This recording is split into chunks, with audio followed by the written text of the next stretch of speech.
Enam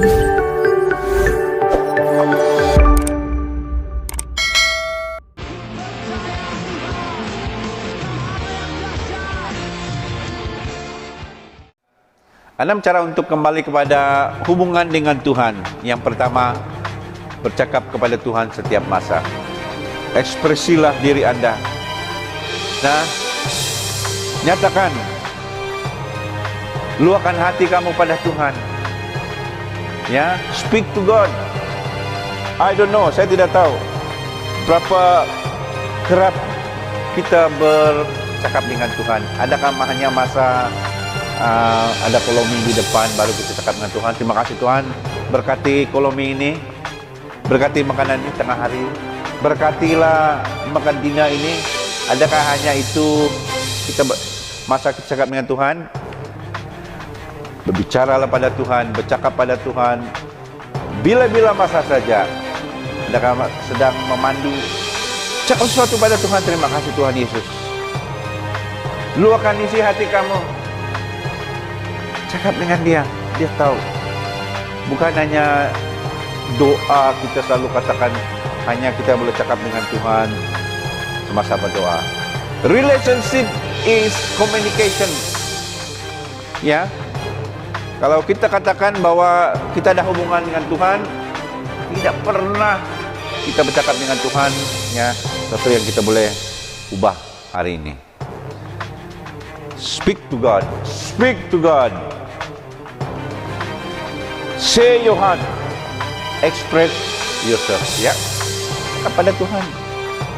Nyatakan hati kamu, kerinduan hati kamu pada Tuhan. Berapa minit? Kita kena berlatih ini. We have to practice this.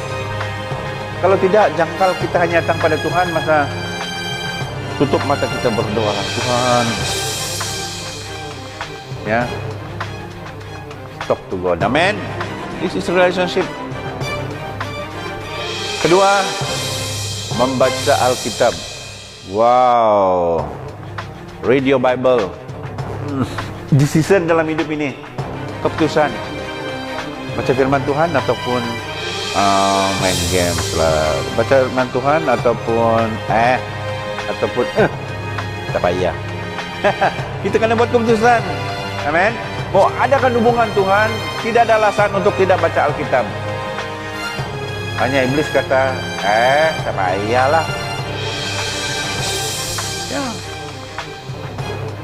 Love, Alkitab adalah love letter of God. Ada hubungan.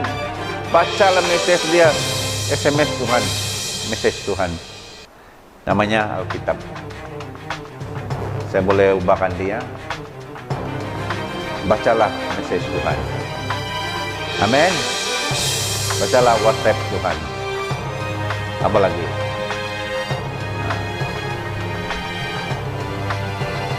Ketiga, menghafal dan merenungkan ayat. Kalau kita ada hubungan dengan Tuhan, mau memulihkan hubungan dengan Tuhan, mulai hafal ayat. Kalau ada hubungan dengan Tuhan, saya kena hafal. Tidak ada shortcut. Kita kena renungkan ayat firman Tuhan. Dan keempat, mendengar khotbah-khotbah yang baik.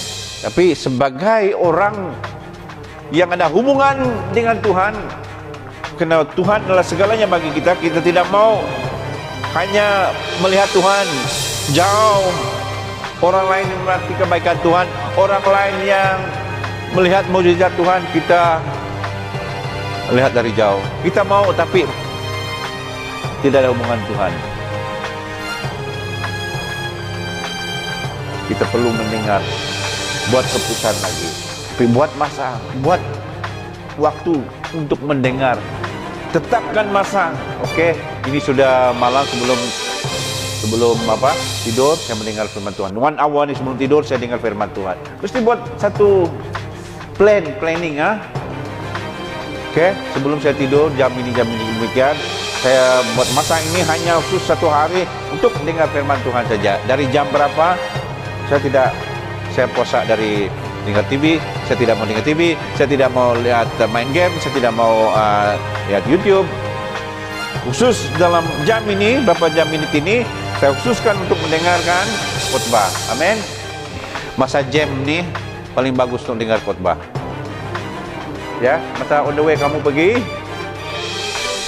pasar, daripada kamu pikir-pikir yang bukan-bukan. Stres-stres. Pasanglah satu lagu, satu khotbah, sudah selesai. Kamu balik dari kerja nanti, dari office, jam lagi kan, sejam, dengar lagi satu khotbah. Amin. Nomor 5, mendengar lagu rohani.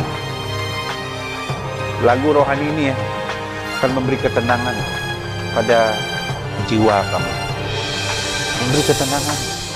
Tuhan berkenan pada puji-pujian hadirat Tuhan. Puji-pujian, berkenan pada puji-pujian. Ya, dan yang keenam, bersyukur selalu, bukan merungut, komplain. Ayah, kuat hujan banjir lagi. Besok 2 hari, lepas tu tarik matahari, seminggu tidak ada hujan. Ayah, panas koyo, teruk betul panas. Hujan, banjir, komplain lagi. Ayo, kembali kepada hubungan dengan Tuhan. Kita sentiasa mengucap syukur dalam semua keadaan. Amin. Lihatlah berkat Tuhan dalam diri kamu, keluarga kamu. Amin. Apa yang ada, ya, mengucap syukur. Terima kasih Tuhan untuk hari ini saya dapat mendapat. Terima kasih Tuhan saya sehat. Mulai hari ini bersatu keputusan untuk melihat kebaikan Tuhan dalam hidupmu. Amin. Ya, bersyukur. Banyak hal kita bersyukur dalam hidup ini. Berterima kasih. Nah, itulah berarti hubungan kita dengan Tuhan, ya, intim. Bagi penutup, jika kamu merasa penat atau terbeban untuk melayani, ini nasihat untuk kita semua yang melayani di gereja. Jika kamu merasa penat, beban untuk melayani, merasa kehilangan damai Tuhan, stres tiap hari, bosan ke kebaktian, ya, ada yang bosan pergi ke kebaktian, atau hidup dipimpin oleh kedagingan, berarti kamu perlu kembali kepada hubungan dengan Tuhan. Amin. Sekali lagi, jika kamu merasa penat atau terbeban untuk melayani, merasa kehilangan damai Tuhan, bosan ke kebaktian, atau hidup dipimpin oleh kedagingan, berarti kamu perlu kembali pada hubungan dengan Tuhan. Pulihkan hubungan, datang pada Tuhan. Amin.